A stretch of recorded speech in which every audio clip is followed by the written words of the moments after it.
In between recordings, folks, I've got the United stand on in the background. I'm listening to old Mark Goldbridge's his transmission this morning, and he's just asked a question, and it's something I meant to cover about 10 days ago.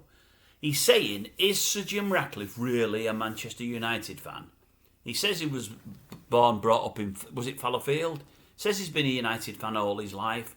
I've heard young Mark question that many, many times.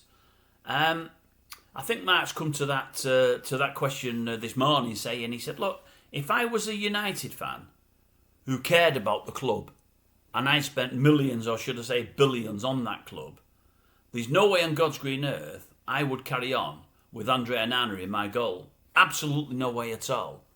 And I get that, I'm with that 100%. But let me say this, here's my take on whether Sir Jim is a United fan or not. Now, he says he is. I've got to ask this. Not so much is he a Man United fan. Is he a football fan? Is he a football fan, or is it all about the dollar, about the money? And the reason I say that is this. I heard an interview with Sir Jim about 10 days ago, and he keeps talking about Manchester United, and he keeps talking about the Premiership, the Premiership, the Premiership, and the Premiership is the best league in the world. He said it once the first time, and I thought, you'll obviously mean the Premier League there, Jim. You've obviously got that wrong. You'll correct yourself in a moment. And he mentioned the Premiership again.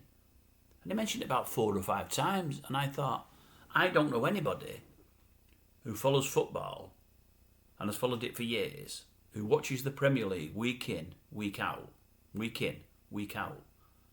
that calls the Premier League the Premiership. I don't know anybody at all. And I'm thinking, you're the head honcho at Manchester United now. When I say the head honcho, I know the Glazers are there above him and own more of the club. I know that. But he's the face on the front of the stamp, on the front of the United postcard now. So Jim is the one that we all know, we all see. The one we see on a daily basis. The guy that's put his management team in there and so on and so forth. The guy that hires and fires managers. And I thought, surely, Jim, you'd get it right. It's not a Premiership, it's the Premier League. It is the best and biggest league in the world.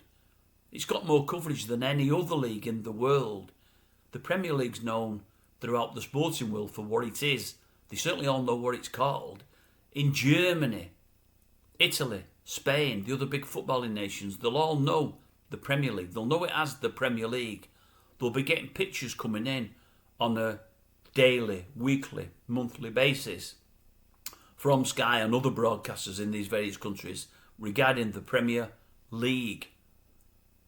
And Sir Jim calls it the Premiership.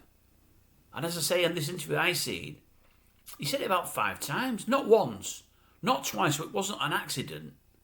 And I'm thinking, he doesn't know what the Premier League is. And he's in charge of,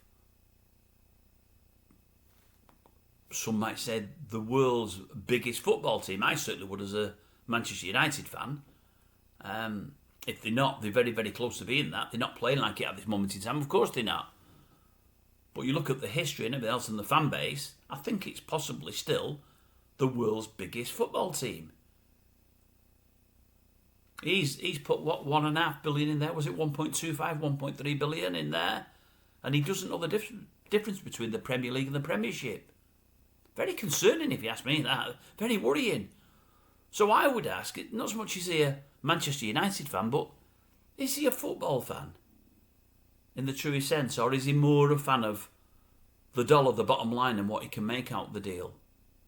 Is that his motivation? Or is his motivation just to be at the helm of such a massive, massive, massive worldwide brand?